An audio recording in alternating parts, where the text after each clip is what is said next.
This is the 2022 Cadillac CT5-V Blackwing, and it's basically insane. And not just because it's bright blue. This has a supercharged V8 with 670 horsepower and 660 pound-feet of torque. It's rear-wheel drive and it has a manual transmission. It is the last of the ultimate old-school sports sedans. And today, I'm going to review it. Before I get started, be sure to check out Cars and Bids, which is my enthusiast car auction website for cool cars from the modern era, right now with free listings. You can list your cool car for free and auction it and sell it on Cars and Bids. And we've had some great sales recently on Cars and Bids, including this E34 BMW M5 sold for $20,000, this Audi RS3 brought $50,000, and this Tesla Roadster brought over $114,000, a very special car and big money. If you're looking to sell your cool enthusiast car from the modern era, Cars and Bids is the place to do it. And if you're looking to buy a cool modern enthusiast car, check out Cars and Bids with daily auctions and great selection at carsandbids.com. But let's talk CT5-V Blackwing. Now, for years, Cadillac's top performance sedan was the CTS-V, but now the CTS is gone, and it's basically been replaced by the CT5. Now, there's a regular CT5-V, but it's sort of a mild performance sedan, certainly no substitute for the old CTS-V. But now, there's this. This is the CT5-V Blackwing, and it's gotta be one of the last of its kind. There's no turbocharged hybrid powertrain here. Instead, you get a supercharged V8 with about 670 horsepower, plus rear-wheel drive and a standard manual transmission, although an automatic is available. Of course, performance is nuts. This does 0 to 60 in 3.4 seconds. It'll go over 200 miles an hour, and it runs a quarter mile in the 11s. But pricing is nuts also. This starts around $86,000, and you add options, you can easily get it over 100 grand. This car has a sticker price of about $113,000 for a Cadillac. That's big money, but then you gotta ask, just how many more manual transmission V8 powered rear-wheel drive performance sedans will ever exist again? Maybe not many, maybe just this one. And so today I'm thrilled to review this car. First, I'll take you on a thorough tour of it and show you all of the quirks and features of the CT5-V Blackwing. Then I'll get it out on the road and drive it, and then I'll give it a Doug's score.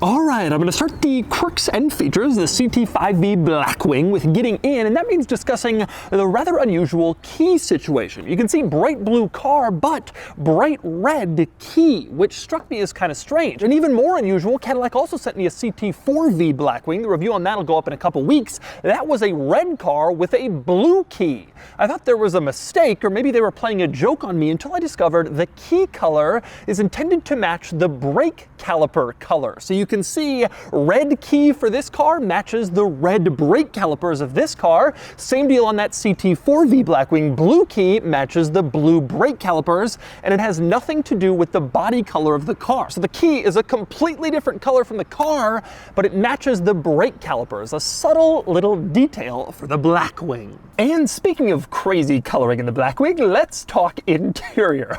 Oh, you look inside and you can see the seats are mostly black. Fine. But they are trimmed in sort of a peanut butter beige. Also fine, looks good. But around the beige color you have white piping, as you can see, and around that you have red stitching. So each seat has black, beige, white, and red all in one seat, all together and next to each other. Interestingly, it pulls it off relatively well, but it's certainly interesting to see. Not sure I've ever seen a 4-color seat before, quite like in this car. And here's another crazy thing about these seats. seats. There's a lot of carbon fiber in this car, and I mean a lot. In fact, there are $9,300 worth of carbon fiber options in this car. But the most noticeable carbon fiber item is the seats. You can see on the back there's this carbon shell. You have these carbon fiber bucket seats like you get in a Porsche. Very sporty and racy with little holes for seat belts. It's all about performance in here, except these seats offer a massage function.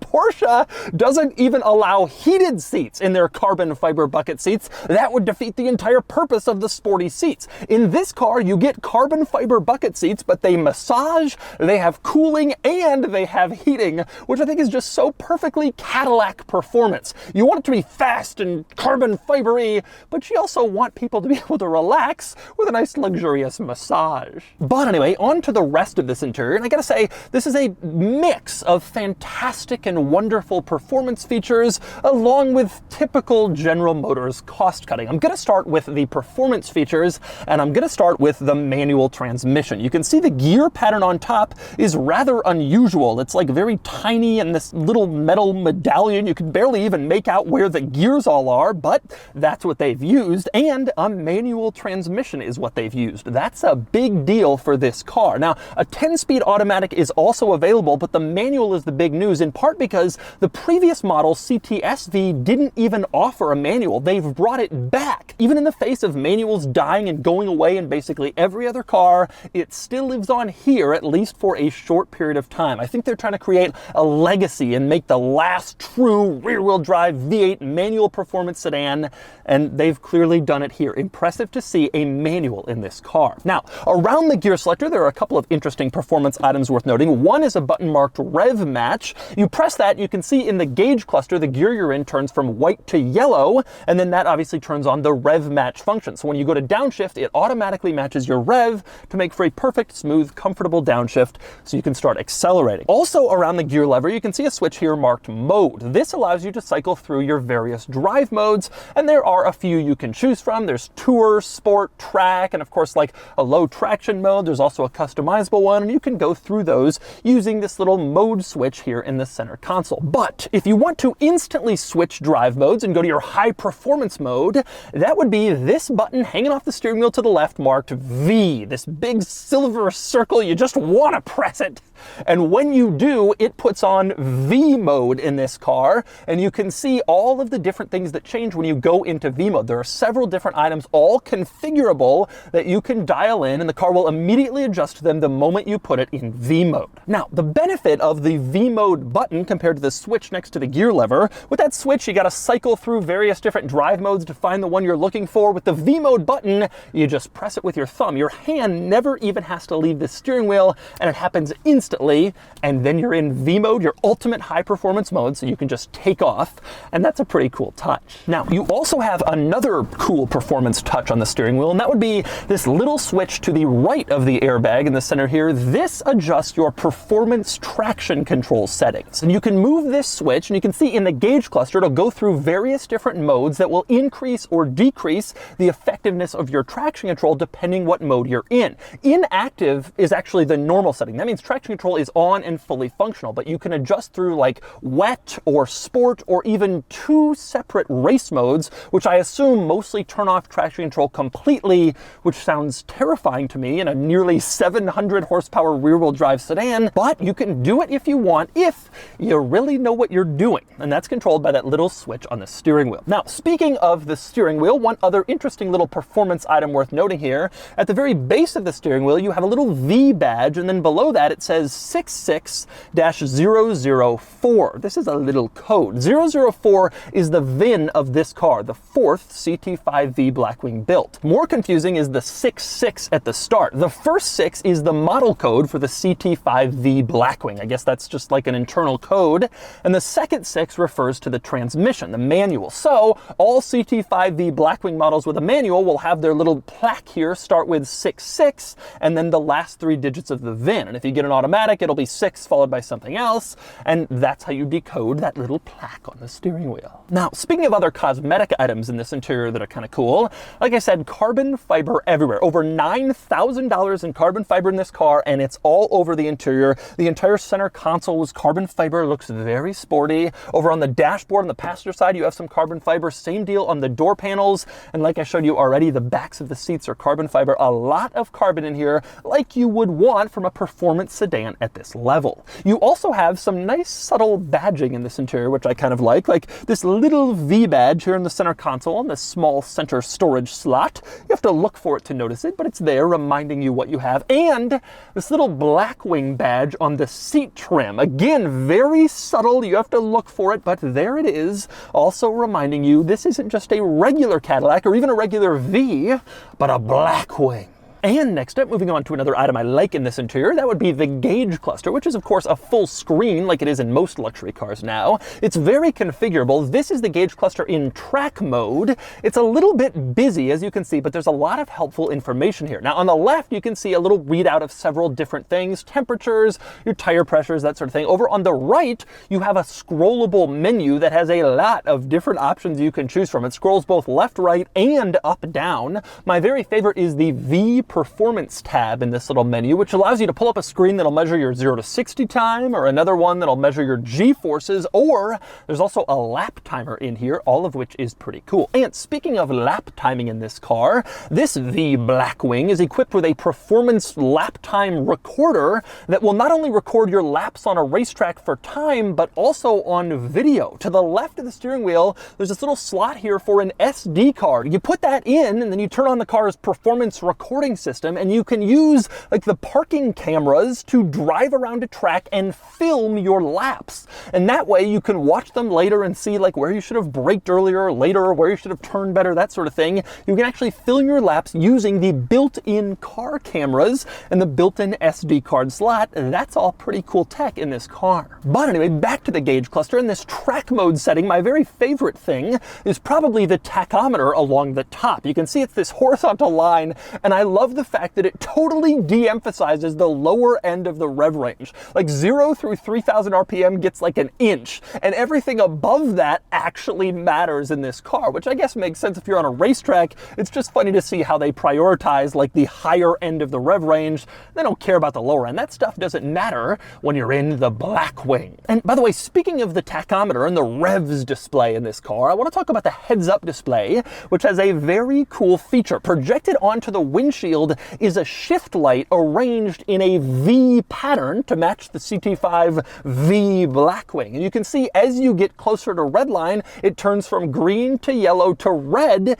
in the V, letting you know when you have to shift directly in your line of sight. That is a very cool feature from a heads-up display, and I love how they integrated that. But anyway, one more time, back to the gauge cluster. Now, I've shown you track mode, but there are other modes here for the gauge cluster. Like I said, very configurable. You can go into sport, and then you can see everything sort of changes and rearranges for a completely different display. Still a sporty one, but not quite as track focused and aggressive. You can also go into tour for what I would consider to be like a fairly standard normal gauge cluster display, like you might find on a regular CT5 or a regular luxury sedan. But that's kind of the cool thing about the gauge cluster screen. You can configure it to match your mood or your drive mode, which is a neat touch. So that's all the good stuff in this interior, the performance stuff and the stuff that I really like. But there are some drawbacks in here too, mostly related to, well, your typical General Motors decisions. I want to start with the infotainment system. Now, this actually works pretty well. It's easy to use, it's intuitive, but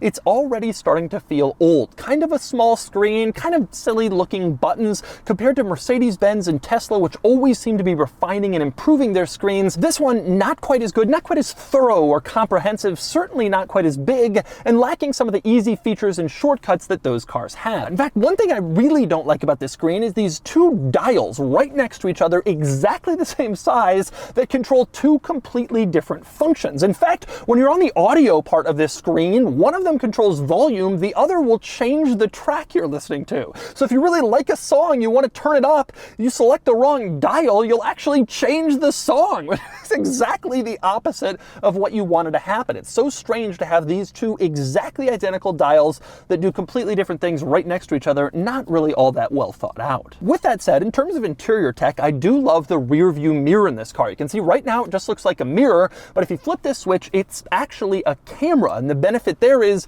you don't have to like look at your rear passengers or your rear headrest. You have much better visibility when you have a rear view mirror camera. I really like this feature. That is good General Motors, but there's still a lot of not so good General Motors throughout this interior, specifically referring to the materials in here. In fact, I've noticed that everything that you don't pay extra for looks kind of crappy. So like you pay extra for the Alcantara shift lever and steering wheel, these seats with their 4 colors, all the carbon fiber, but the rest of the stuff, not really all that nice. Some examples, the center control stack buttons here, you can see primarily plastic and they just don't really look all that nice. A far cry from what you get in Mercedes-Benz and BMW. And it's the same deal with the switches over on the door panel. You can see here the mirror control, the power windows, they just look like cheap plastic borrowed from the cheapest Cadillac, probably because they were. It probably works in that car, but this one with a $113,000 sticker price, that stuff just doesn't measure up. And it's the same deal with the stalks coming off the steering column. They don't look premium, they look cheap,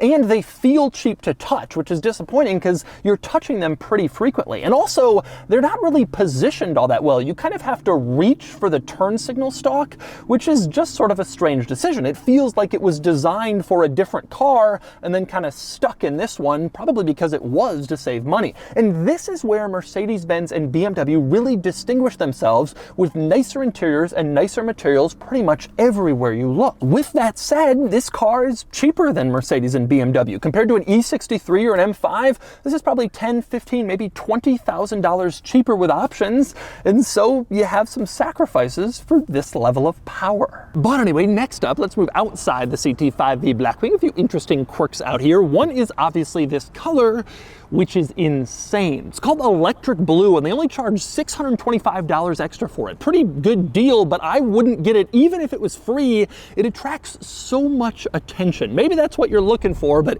driving this thing fast on the highway, a lot of eyes on you in this color. It looks cool, but I wouldn't get it on one I actually owned. Now, one other thing I want to mention in this area is the mirrors, which are unbelievably small. Everybody who is reading this car since I had it has commented on how tiny these mirrors are. They're really not all that useful. I'm not sure why they're so small, but they are. Something to be on the lookout for if you consider this car, test drive it, whatever.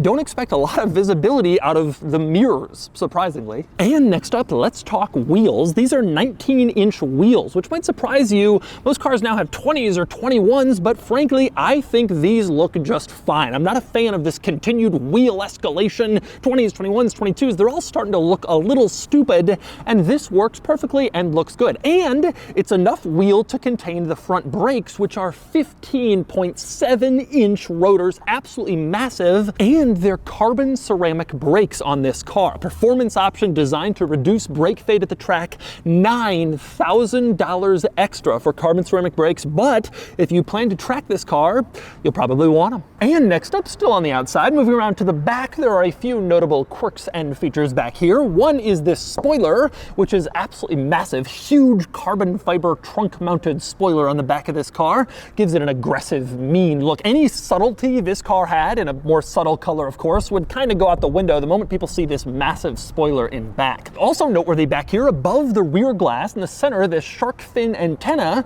contains a camera. That is the camera for the rear view mirror system I showed you before. That rear view mirror camera, that's where they mount it in order to give you the best, widest angle view possible.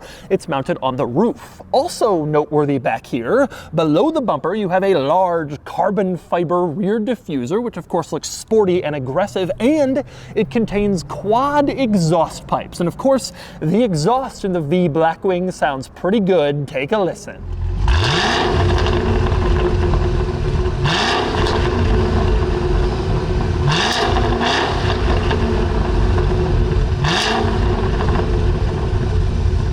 And And the reason that this car sounds so good is right here. This massive engine, 6.2 liter V8 supercharged for about 670 horsepower and about 660 pound-feet of torque. Absolutely massive numbers. Now, this is the very same engine that was in the outgoing CTS-V. It's brought back for the CT5-V Blackwing, although it does have about 30 more horsepower and about 30 more pound-feet, and you can get this car with a manual transmission. Like I mentioned, you couldn't do that in the old CTS-V, so there are some improvements here. Now, I was surprised when this car came out that it didn't have the same twin-turbo V8 from the CT6-V Blackwing. That engine got a lot of press when it first came out, a lot of high praise, but it's not in this car. Instead, we have the old-school supercharged V8 from the old CTS-V. But that's probably for the best, because the CT6-V Blackwing engine only made about 550 horsepower. This one at 670,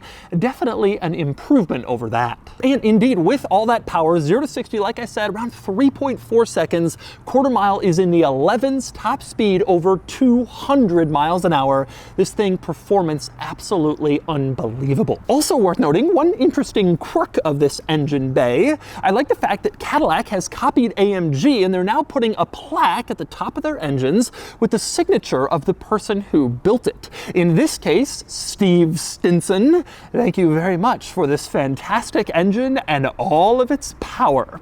I appreciate it. And next up, we move on to the slightly less interesting parts of this car, starting with the back seat, which is reasonably roomy. As you can see, I fit back here, although it's worth noting that the sloping roofline design, which Cadillac thinks makes this car looks cool, kind of steals some headroom from this car. So if you have tall adults back here, they might be like ducking just a little bit to sit comfortably, kind of like I'm doing right now. Otherwise, the rear seat in this car, pretty standard. You have a couple of charge points in the back of the front center console, and you also have a couple of vents back there for climate control. You could put down this center armrest, as you can see, and it has cup holders, and the materials are nice back here.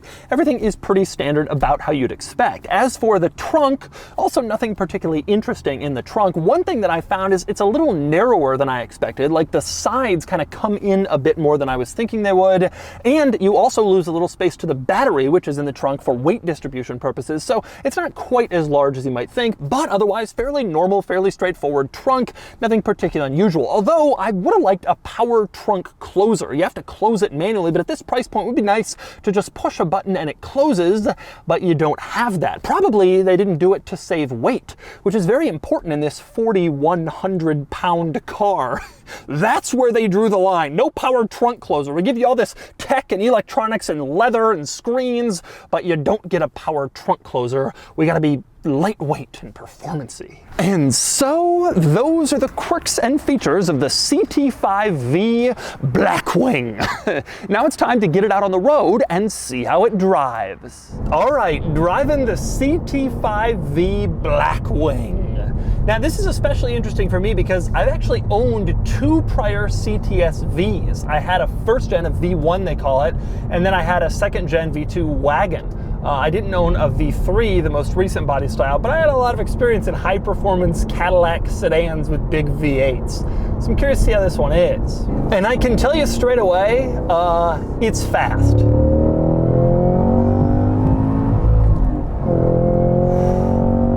Wow. Oh, it is so...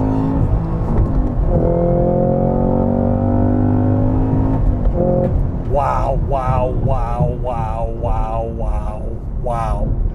It is really fast. It is really fast. A couple of interesting things. For one thing, you know, aside from an electric car, there's nothing that gives you the torque that a V8 does, that a supercharged V8 like this does. It's just incredibly, incredibly torquey. You put your foot down at any RPM in any gear, truly, at any speed, and you feel like you have something. And that's one of the things I love about my Ford GT, and that's a huge benefit here. You also get this enormous sound that goes along with it, and I'm sure there's no excess sound piped into this interior. Like, this is what it is. This is how it sounds, and it sounds amazing. Listen to that. And then there's the component of steering and handling. This car has this really incredible thing, this magnetic ride control suspension. I don't find it to be quite as comfortable as some of my fellow journalists do. I've read articles where they're like, it drives like a Corvette around corners and an S-Class when you're driving normally. I don't think that's true. I drove an S-Class recently. This is not that comfortable. But the magnetic ride control suspension does give you this amazing benefit wherein you really do have a more comfortable ride than you should given the handling, and you really do have better handling than you should given the comfort of the ride. It still isn't like incredibly soft and luxurious ride. It's not like you're just wafting, but it feels nicer than it should considering how sporty this car is and how well it handles and how quick it is around corners. And if I were to say which one it's a little more biased toward, I would say handling. It actually handles almost as well as any four-door sedan I've ever driven, but it is rougher than some of the luxury sedans. So they've certainly kind of tuned it a little bit more for handling than for luxury. So let's talk for a second about the type of people who buy this car. It's an interesting thing. This is about $112,000, very well equipped like this one is, maybe 115 with every option. That's a lot less than an M5 competition or an AMG E63S, which are probably better cars, especially in terms of overall capability. They're nicer inside, they're more luxurious, they certainly have more cachet, and of course all-wheel drive helps put the power to ground a little better, but they don't have a stick shift. You know, it's interesting, Cadillac brought the manual transmission back after ditching it in the old CTS-V. And I suspect the reason they did that truly is, like I mentioned before, I think they're trying to create a legacy. I think they want this car to sort of be seen as the end of a line. Cadillac was the last brand that was really willing to do this, to make a manual V8 rear-wheel drive muscle car like this. And I think that they think that's going to sell some new cars too, not just have presence in the future, but that people will want to be a part of that. And frankly, if you do, you should. There are only 3 manual performance sedans left on the market today. This is debatable because you could get into what really constitutes a performance sedan, but you get the STI, you got the M3, and you have this. STI and M3 are both amazing cars, but they don't have a giant V8 and rear-wheel drive. This is the end of the line. And I recently reviewed the Lexus IS 500, and people are talking about how that's the end of a line. This is the end of the line. That car has a naturally aspirated engine, which is an old school thing, but I'd rather have 3 pedals. But it is pretty cool to kind of watch this finish. And this is an amazing send-off for the V8 rear-wheel drive manual transmission. This car is unbelievably fast. It's very well balanced. And frankly, I think this car is a little bit underrated. The regular CT5 is a pretty mediocre car. And so not a lot of people are talking about this, but they've completely transformed it for the Blackwing. The powertrain changes everything. The suspension changes everything. It's a far, far better car than the base model. And so that's the Cadillac CT5-V Blackwing. This is a seriously exciting car with some amazing capabilities and rear-wheel drive, manual transmission, and a big V8 in a world that's increasingly going towards all-wheel drive, automatic transmissions, and electric powertrains. This is a very, very special vehicle, and it might be one of the last cars ever made like this. And it certainly is fast. And now it's time to give the CT5-V Blackwing a DOUGSCORE. Starting with the weekend categories and styling, the CT5-V Blackwing looks decent. I don't love the overall look of the CT5, it's fine but not amazing. The Blackwing definitely helps, but it's still only worthy of a 6 out of 10. Acceleration is excellent, 0 to 60 in the low 3-second range, and it earns an 8 out of 10. Handling is fantastic for a 4-door car, and it gets a 6 out of 10. Fun factor is excellent. It's a total thrill with all that power and a 6-speed manual, and it gets an 8 out of 10. And finally, cool factor. This car is exceptionally cool, more than most similar sedans, and it earns a 7 out of 10 for a total weekend score of 35 out of 50. Next up are the daily categories and features. The CT5-V Blackwing is well equipped, though tech is starting to fall behind just a bit, and it gets an 8 out of 10. Comfort is excellent thanks to the magnetic suspension, although it's not quite focused luxury car comfortable, and it gets a 7 out of 10. Quality is okay, the interior is decent enough, and reliability is a strong suit, probably more than European rivals, and it gets a 6 out of 10. Practicality is normal for a 4-door sedan, and it gets a 5 out of 10. Finally, value, and this car is very expensive, but it offers a lot, and frankly, something no other car does. Big power, rear drive, V8, 6-speed manual. It gets a 7 out of 10 for a total daily score of 33 out of 50.